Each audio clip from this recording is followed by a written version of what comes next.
జై సద్గురు. శివరామ దీక్షిత చూర్ణిక యందు 6వ చూర్ణికలో ఈరోజు మనం 7వ రోజు. ఈ పంచకళలలో మనం విద్యా కళ, ప్రతిష్టాక కళ గురించి నిన్న తెలుసుకున్నాం. అకార ఉకార మకార అర్ధమాత్ర అన్యోన్య మేళన విభాగాలు దీనిలో మొదటిది. 2 అవిద్య విద్యానంద తురీయ పాదాన్యోన అన్యోన్య మేళన విభాగాలు. 3వది స్థూలాది దేవ చతుష్టయాన్యోన్య మేళన విభాగాలు. 4 అవస్థా చతుష్టయాన్యోన్య మేళన విభాగాలు. 5 జీవ చతుష్టయాన్యోన్య మేళన విభాగాలు. 6 ఈశ్వర చతుష్టయాన్యోన్య మేళన విభాగాలు. 7 జీవేశ్వర చతుష్ట ఐక చైతన్య చతుష్టయాన్యోన్య మేళన విభాగాలు. దీంట్లో ఇది మకారం, ఆనందపాదం, కారణదేహం, సుషుప్తి అవస్థ, ప్రాజ్ఞుడు, అవ్యాకృతుడు, అనుజ్ఞైక రసుడు, ఇవన్నీ చేరి రుద్రపీఠం, అఘోరముఖం, అగ్నితత్వం, శకారం, విద్యాకళ, కుండలాకృతి. ఈ ఓంకారంలోని పంచాకారంలోని విభాగం ఎలా ఉంటుందంటే మకారమున అకారం, ఆనందపాదము, అవిద్యాపాదము, కారణదేహమున స్థూలదేహం, సుషుప్తిలో జాగ్రత్త, ప్రాజ్ఞులలో విశ్వడు, అవ్యాకృతిలో విరాట్టు, అనుజ్ఞైక రసునిలో ఊత. ఇక మకారమున ఉకారం, ఆనందపాదమున విద్యాపాదం, కారణదేహమున సూక్ష్మదేహం, సుషుప్తిలో స్వప్నం, ప్రాజ్ఞునిలో తైజసుడు, అవ్యాకృతినిలో హిరణ్యగర్భుడు, అనుజ్ఞైక రసునిలో అనుజ్ఞాత. ఇక మకారమున మకారం, ఆనందపాదమున ఆనందపాదం, కారణదేహమున కారణదేహం, సుషుప్తిలో సుషుప్తి, ప్రాజ్ఞునిలో ప్రాజ్ఞుడు, అవ్యాకృతినిలో అవ్యాకృతుడు, అనుజ్ఞైక రసునిలో అనుజ్ఞైక రసుడు. ఇక మకారమున అర్ధమాత్ర, ఇది ఆనందపాదమున తురీయ పాదం, కారణదేహంలో మహాకారణదేహం, సుషుప్తిలో తుర్యావస్థ, ప్రాజ్ఞునిలో ప్రత్యేగాత్మ, అవ్యాకృతినిలో పరమాత్మ, అనుజ్ఞైక రసునిలో అవికల్పుడు. ఇక 4వది శాంతి కళ. ఇది ఎలా అంటే అర్ధమాత్రము, తురీయాపాదము, మహాకారణ దేహము, తురీయావస్థ కూటస్థుడు, పరమాత్మ, అవికల్పుడు, ఇవన్నీ కూడి మహేశ్వర పీఠం, తత్పురుష ముఖం, వాయుతత్వం, వకారము, శాంతి కళ, అర్ధచంద్రాకారం. దీనిలో ఓంకారంలోని పంచాకారంలో ఎలా ఉంటుందంటే అర్ధమాత్రమున అకారం, అంటే తురీయ పాదమున అవిద్యాపాదం, మహాకారణ దేహంలో స్థూలదేహం, తురీయమున జాగ్రత్త, కూటస్థునిలో విశ్వడు, పరమాత్మలో విరాట్టు, అవికల్పనలో ఓత. ఇక అర్ధమాత్రమున ఉకారం, తురీయ పాదమున విద్యాపాదం, మహాకారణ దేహమున సూక్ష్మదేహం, తురీయమున స్వప్నము, కూటస్థునిలో తైజసుడు, పరమాత్మలో హిరణ్యగర్భుడు, అవికల్పునిలో అనుజ్ఞాత. ఇక అర్ధమాత్రమున మకారం ఎలా అంటే తురీయ పాదమున ఆనందపాదం, మహాకారణ దేహంలో కారణదేహం, తురీయమున సుషుప్తి, కూటస్థులలో ప్రాజ్ఞుడు, పరమాత్మలో అవ్యాకృతుడు, అవికల్పనిలో అనుజ్ఞైక రసుడు. ఇక చివరిది శాంత్యాతీత కళ. ఈ పై చెప్పినవన్నీ కూడి సదాశివపీఠం, ఈశానముఖం, ఆకాశతత్వం, యకారం. ఇక్కడ శాంత్యాతీత కళ, ఇది బిందు రూపం. ఓంకారమందలి పంచాకారములలో చివరిది. ఈ ఓంకార నిర్ణయం ఎట్లా ఉంటుందంటే అర్ధమాత్రమున తురీయ పాదమున, మహాకారణ దేహమున, తురీయమున, కూటస్థునిలో, పరమాత్మలో, అవికల్పనలో ఎలా ఉంటుందంటే అర్ధమాత్రమున అర్ధమాత్రం, తురీయ పాదమున తురీయ పాదం, మహాకారణ దేహంలో మహాకారణ దేహం, తురీయములో తురీయం, కూటస్థునిలో కూటస్థుడు, పరమాత్మలో పరమాత్మ, అవికల్పనిలో అవికల్పుడు. ఇది శివతత్వమును శక్తితత్వములను మీరినది. నిర్గుణ పరబ్రహ్మము, అది నిష్కళము, నిరీహము, నిష్ప్రపంచము, నిర్మలము, నిరంజనము, నిర్వికారము, నిరారంభము, నిర్ముక్తము, నిత్యము, బుద్ధము, కేవలము, అఖండము, అప్రమేయము, అద్వితీయము, ఆద్యంత విహీనము, పరాత్పరము, అపరోక్షము, స్వయం జ్యోతి, సర్వవ్యాపకము. ఇది నిరస్యానందం. ఇక ఓం గురించి తెలుసుకోవాలి అంటే శ్లోకం నివృత్తిచ్చ ప్రతిష్టాచ విద్యా శాంతిస్తథైవచ శాంత్యతీతా కళాహేత స్థితా బ్రహ్మాది మూర్తిషు అని. అంటే ఏంటంటే తాత్పర్యం నివృత్తియును, ప్రతిష్టయును, విద్యయును, శాంతియును, శాంత్యాతీత కళయు అనునవి బ్రహ్మము మొదలుగా మూర్తుల యందు నెలకొని ఉన్నాయి. దీనికి శ్లోకం ఏంటంటే శివాత్ ఉత్పద్యతే శక్తి శాంత్యతీత పరాత్మిక అప్రతర్క్య గుణోపేత జృంభతే సా శివాజ్ఞయాను. అంటే శివుని యందుండి శాంత్యతీతమును, పరస్వరూపమును అయిన శక్తి కలుగుచున్నది.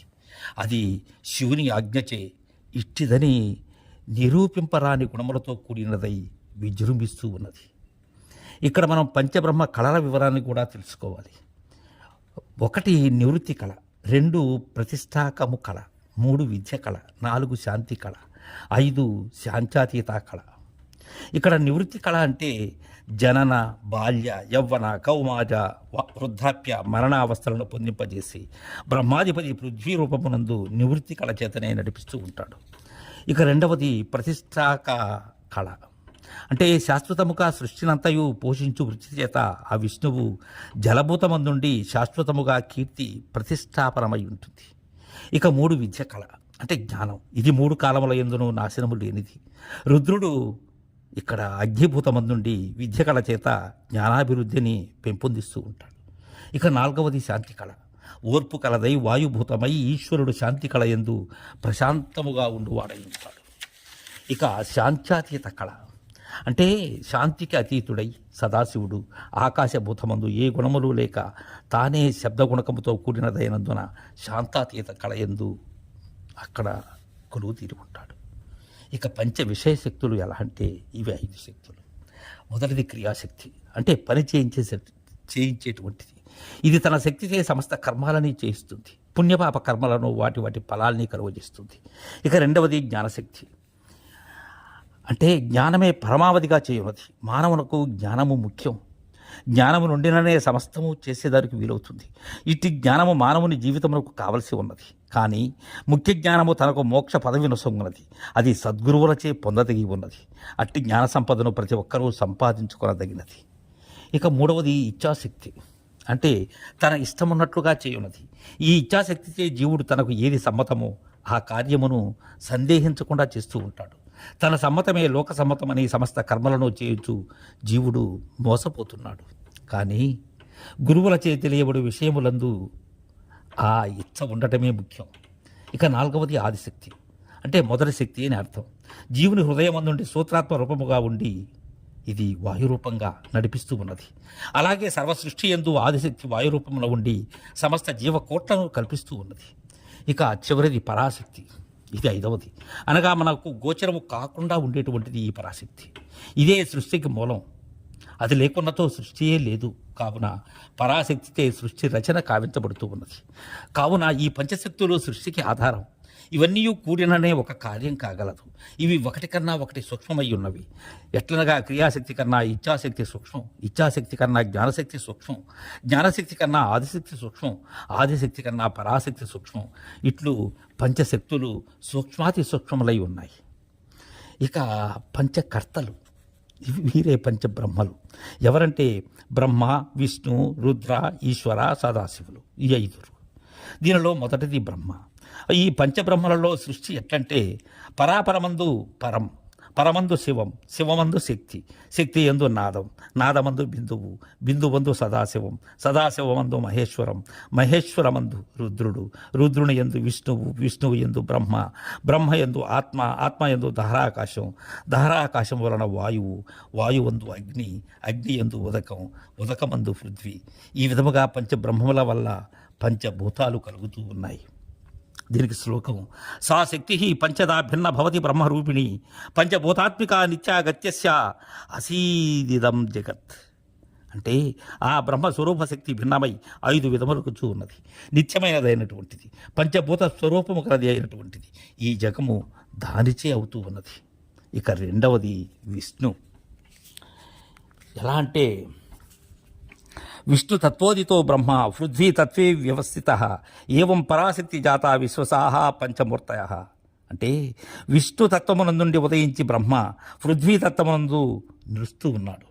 ఇట్లు పరాశక్తి నుండి ఉద్భవించిన వారై విశ్వమును రక్షించువారు పంచమూర్తులు అవుతూ ఉన్నారు. ఇక రుద్రుడు 3. ఈశ్వరాద భవత్ రుద్రో ఓహ్నోస్తిత్వ ప్రతాపవాక్ రుద్రాద్ విష్ణు మహత్తేజ వారి తత్వే వ్యవస్థిత. అంటే రుద్రుడు ఈశ్వరు నుండి ప్రభవించి వహ్నియందు నిలచి ప్రతాపం గలవాడుగుచున్నాడు. రుద్రుడు నుండి కలిగి మహా తేజస్వియగు విష్ణువు జలతత్వమునందు నెలకొనవాడుగుచున్నాడు. ఇక 4 ఈశ్వరుడు. అదౌ వ్యోమ్ని స్థితో భాతి సాక్షాత్ దేవ సదాశివ, సదాశివాదీశ్వరోపి సంభూత పవనే స్థిత. అంటే ఆది యందు సాక్షాత్ దేవుడు సదాశివుడు ఆకాశమందు నెలకొని ప్రకాశిస్తూ ఉన్నాడు. ఈశ్వరుడును సదాశివునందుండి పుట్టి వాయువందు నిలుస్తూ ఉన్నాడు. ఇక ఐదవది సదాశివుడు.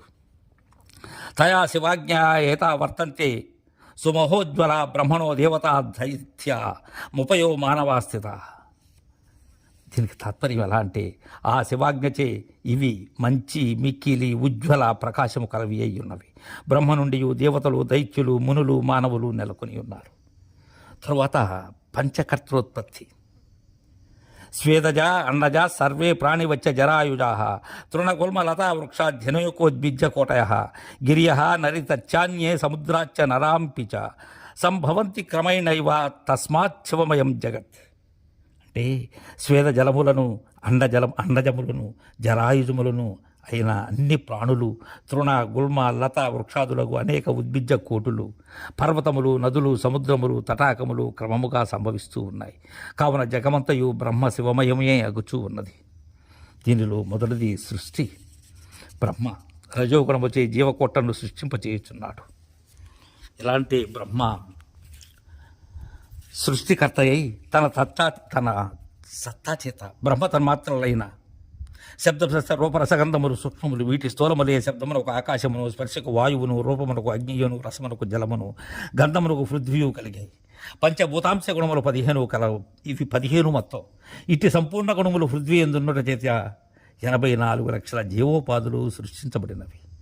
జలజ నవలక్షంతు అండజోజ 10 లక్షకం కీటాయే రుద్రలక్షంచ 30 లక్షం గవాదిషు 20 లక్షం స్థావరాణం చాంతుర్లక్షంతు మానవ పాపపుణ్య సమాకృత్వ నరయోనిషు జాయతే. అంటే 9 లక్షల జలచరాలు, 10 లక్షల పక్షులు, 11 లక్షల క్రిమికీటకాదులు, 34 లక్షల 4 కాళ్ళ జంతువులు మృగాలు, 20 లక్షల వృక్షాలు, 4 లక్షల మానవులు మొదలగునవి 84 లక్షల ప్రాణులు ఆదిలో సృష్టించబడ్డాయి. ఇక రెండవది సృష్టి తరువాత స్థితి. ఇక్కడ విష్ణు సత్వగుణముచే అట్లు సృష్టించబడిన ప్రాణికోట్లను పెంపుదల చేస్తూ ఉన్నాడు. ఏంటంటే విష్ణువే మాయా వ్యాపకో విష్ణు హరిహి అన్నారు. విష్ణువే పోషించుటకు కర్త అయి జీవులన్నిటికీ రక్షణ కల్పించుతూ ఉన్నాడు. ఈ సృష్టిలో జీవకోట్లన్నీ అభివృద్ధి చెందుతూ ఉన్నాయి. కావున విశ్వమంతటికీ విష్ణువే కారణం. ఆ విష్ణువు చేతనే ఈ సృష్టి యావత్తు జరుగుతున్నదని, అతడే సర్వంతర్యామి అని శాస్త్రములన్నీ చెప్తూ ఉన్నాయి. ఆ విష్ణువుకు 10 కళలకు నియుక్తుడని, ఈ 10 కళలే అష్టదిక్కులు. కింద పైన భూమి ఆకాశములతో నిండి ఉన్నదే విష్ణువు అని నిర్ణయం. ఇక మూడవది ప్రళయం. ఇదే ఈశ్వరుడు. తమో గుణముచే అట్లు పెంచబడిన ప్రాణికోటనన్నిటినీ సమయింపజేయుచున్నాడు ఈశ్వరుడు. అంటే లయము. రుద్రుడు దీనికి కర్త. పుట్టిన ప్రతి ప్రాణియు గిట్టక మానదు. ఇది సృష్టి ధర్మమై ఉన్నది.